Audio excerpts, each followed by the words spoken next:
Scoria, igneous rock. Color.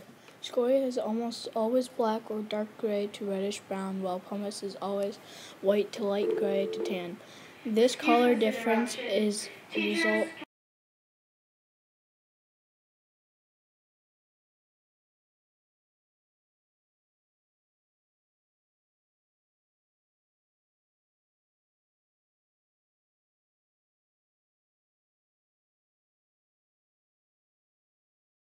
Street color. Scoria street color is blackish gray. Scoria is often used in drainage works. Hardness. Scoria's hardness is 6.5. A steel file can use to represent this. Scoria is often used in barbecue grills. Luster. Scoria's luster is dull. Scoria can often be used in traction aids for ice. Is scoria magnetic? No, scoria is not magnetic. Scoria can be used in moist statues. Scoria's texture. Scoria's texture is rough or bumpy. Scoria can be used for concrete.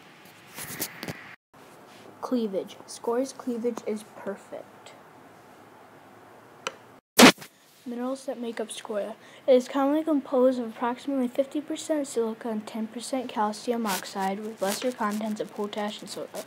It is an extrusive igneous rock whose major minerals are plagioclase, pyroxene, and olivine. Minor mineral contents may include apatite, biotite, hematite, hornblende, ilmenite, magnetite, and quartz. Scoria can be used in quality road metal. The process that forms scoria. Scoria forms when magma containing abundant dissolved gas flows from a volcano or is blown out during an eruption. Scoria can be used as a sauna rock.